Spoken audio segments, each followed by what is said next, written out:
year 1966 would bring a decade of ideological and physical tragedy within the hearts and bodies of the Chinese.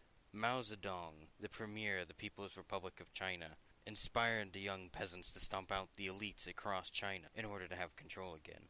After the Great Leap Forward, this would only be triumphed by Deng Xiaoping, who single-handedly changed the world for better or worse after witnessing Mao Zedong's failures. The time and events prior to the Cultural Revolution are important to know in order to properly understand why Mao Zedong needed to regain control. The tragedies didn't just start in the 1960s, but rather that was the last stretch of a half-century. The first major point, however, was the Long March, a time when a civil war was already active, and the communists of the Red Army had just retreated to Shanxi in order to regroup. This is when Mao Zedong first appeared to the world. After leading the Long March and taking control as the undisputed leader, the Red Army had to work with the main body of China temporarily.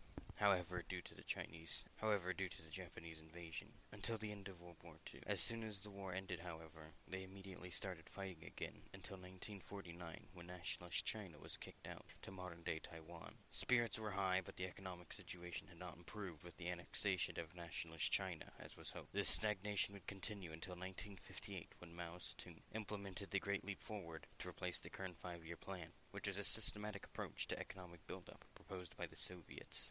Mao Zedong forced people into the rural areas of western China, resulting in a massive migration, putting millions of people into large communities called communes. These communes had only one cafeteria and forced people to switch between jobs as they finished others. This started out fine, but would lead to future problems. The other part of the Great Leap Forward was the fact that steel production and plowing were required to be reported on, and dealt with by the people of the communes instead of professionals. This led to millions of backyard furnaces and over-competitiveness, which would result in the first of a series of major tragedies, both economically and physically. The first tragedy occurred when the competitive nature led to people melting anything they could get into steel. In a furnace that produced such a poor quality of metal, it would shatter at use. This was supported by the commune heads giving false information in their reports, leading to the required quotas being raised beyond already possible standards. It would end up getting to the point of workers liquidating their tools. This was also accompanied by overworking factory machinery to a breaking point.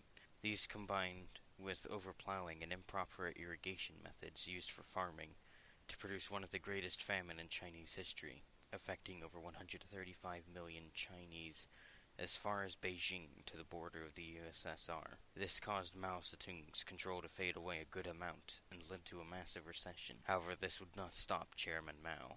The Cultural Revolution itself wouldn't officially start until 1966, which began as a result of Chairman Mao seeking to regain control of the Communist Chinese Party. It would begin at the peak of the Great Leap's effects, starting with Chairman Mao gathering the young peasants who had supported him during the Civil War to his side by giving a series of speeches claiming that the country was beginning to fall into capitalist hand. He would rally the people, still ripe with patriotism, to his side by forming the Red Guard, a large group of traveling high school and college students seeking to remove anything that resembles Western ideology. Many store signs and national buildings were sacked and vandalized by the Red Guard as a result of their undirected energy. This would only be the beginning, however, with things getting ready to escalate quickly. Millions of people starting to fight over values, and cities were being purged.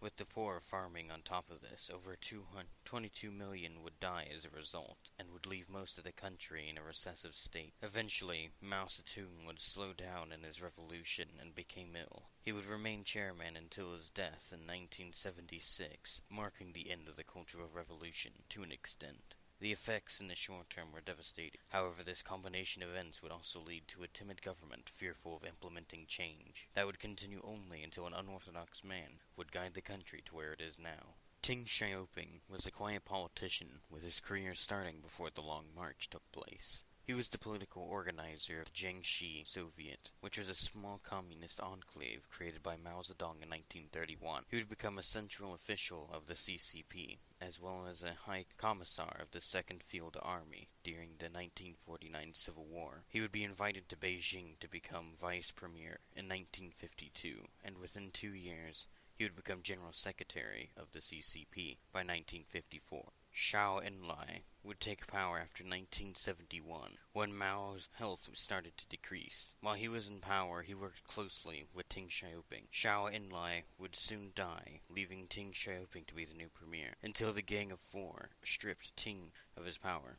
The Gang of Four was four men who worshipped Mao Zedong and used an iron fist to keep the new status quo, and as such kept Deng Xiaoping from taking power. It wouldn't be until 1976, when Mao Zedong would die, that Deng Xiaoping would take power as premier, after he used superior political skills and broader knowledge to win a short election. The two men who would actually lead the country wound up looking towards him for advice almost constantly. This system led to Deng Xiaoping practically leading the country through persuasion and compromises. He would change the country for the better quickly.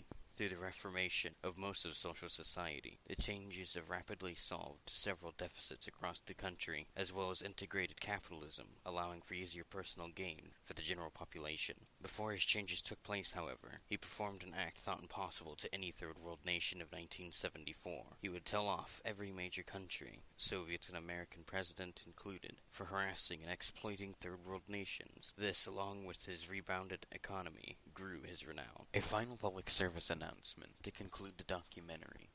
History exists to be learned from. What the world has learned from the Cultural Revolution is that no matter how good communism looks on paper, forcing the economy to fail doesn't help anyone, and will only lead to tragedy.